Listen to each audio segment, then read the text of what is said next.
We're now going to look at options under the settings icon. The first option is measurement setup.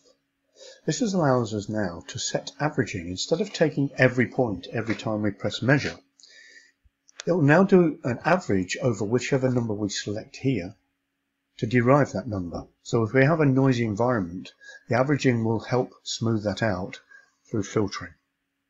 We're going to select 100. If we now go back and do a measurement, you'll notice there's a pause while it takes 100 measurements, and again 100 measurements.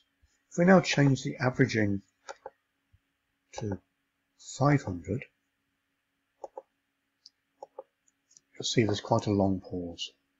It's taking 500 points, taking the average, and then giving the X and Y for those, and again. So 500 is quite excessive, but it's available if it's required for long time monitoring. Change that back to 20. When we're saving a file from the measurement option, we can auto-generate a file. If we select this, this will automatically give the file a file name, which is the date and the time. If you want more specific, we can give it a job name as well. So we'll call it demo. Now the file name will be demo, date and time. And every one will be by default, because the time is continually changing, will be unique. We can change the number of decimal places displayed. So if we select 1, the number of decimal places change to 1. And we can change that to anything between 1 and 4. But you'll see, once we get a lot of digits, they're very, very busy.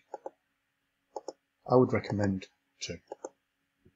The last option on this menu is the units in which you're measuring: arc seconds, decimal degrees, or microradians. And they're the options on the measurement setup page. At any time you can go back to the default values or the global setting values if you've chosen those.